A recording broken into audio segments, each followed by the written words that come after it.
Simplicity is not simple. IELTS একটা স্বপ্নের মতো। বাইরে পড়তে যাওয়াটা আমার কাছে একটা ড্রিম ছিল। প্রায় নারায়ণগঞ্জ থেকে মগবাজার সে যাওয়া আসা করা লাগতো। At the and it was all.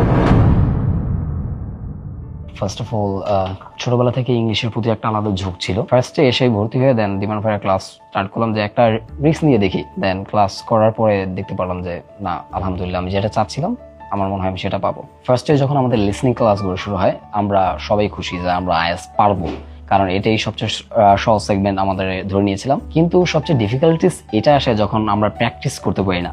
যেহেতু আমরা একটা কর্পোরেট বেঁচে ছিলাম এবং সবাই যে যার কাজে টোটালি ব্যস্ত ছিল, সপ্তাহে আমরা 2টা দিন ফ্রি ছিলাম যেখানে আমরা প্র্যাকটিস করতে পারতাম। তবু আমি বলবো যে আমাদের ইনস্ট্রাক্টর এই জিনিসটা বুঝতে পারছিল, যেহেতু আমরা কর্পোরেট ব্যাচ, আমরা ওইভাবে সময় দিতে পারছি না।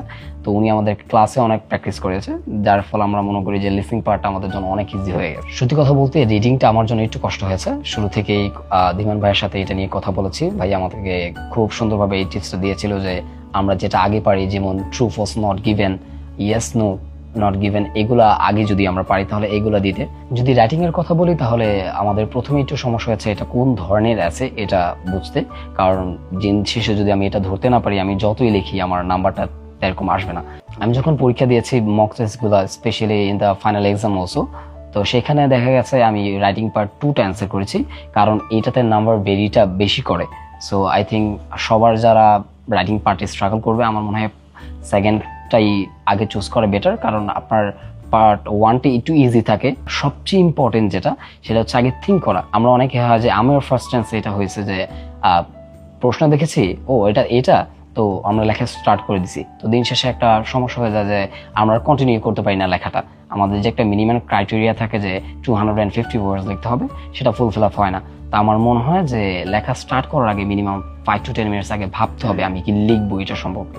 রেজাল্টের দিন যখন আমাদের মেইলটা আসে যে রেজাল্ট পাবলিশ হয়েছে, so we were so nervous, আমি আমার ফ্রেন্ড। দেন আমরা প্রে করতে থাকলাম অলমাইটি আল্লাহর কাছে যে আই হোপ যে এক্সপেক্টেড স্কোর কিছু আসুক। Then when I receive the result, আমি দেখলাম যে না, expected score I was not so disappointed, যে যা করেছি যেমন প্র্যাকটিস করছি আলহামদুলিল্লাহ তেমনই আসছে। 10 স্কুলে আমি অনেক ধরনের সুযোগ সুবিধা পেয়েছে সত্যি কথা বলতে। বিশেষ করে যখন ইচ্ছা আমি তখন চাইলে স্পিকিং স্লটগুলো বুক করে স্পিকিং টেস্ট দিতে পেরেছি। আর এখানে আলাদা স্পিকিং এর জন্য বুথ আছে, তো সেখানে 1-to-1 কনভারসেশন করা যায় এবং ফিডব্যাকগুলো খুব দারুণ ছিল। আবার দেখা গেছে আমরা যখন সিদ্ধান্ত নিয়েছিলাম একবার পেপার বেস নয়, আমরা কম্পিউটার বেস দেবো, সেখান থেকে আমরা কয়েকবার হেল্প পেয়েছি। আমরা কম্পিউটার মাধ্যমে এখানে পরীক্ষা দিয়েছি। বাট দিন শেষে আবার আমরা যদি পেপার বেসে মুভ করাতে আবার মক টেস্টগুলো পেপার বেস দিয়ে দিয়েছে পেরেছি।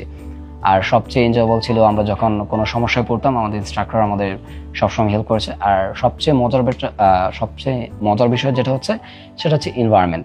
পড়াশোনার জন্য যেটা সবচেয়ে বেশি দরকার, আমার মনে হয় 10 মিনিট স্কুল এমন একটা জায়গা যেখানে আপনাকে ওই এনভায়রনমেন্টটা দিবে, যেখানে আমরা ফ্রাঙ্কলি পড়াশোনা করতে পারবো।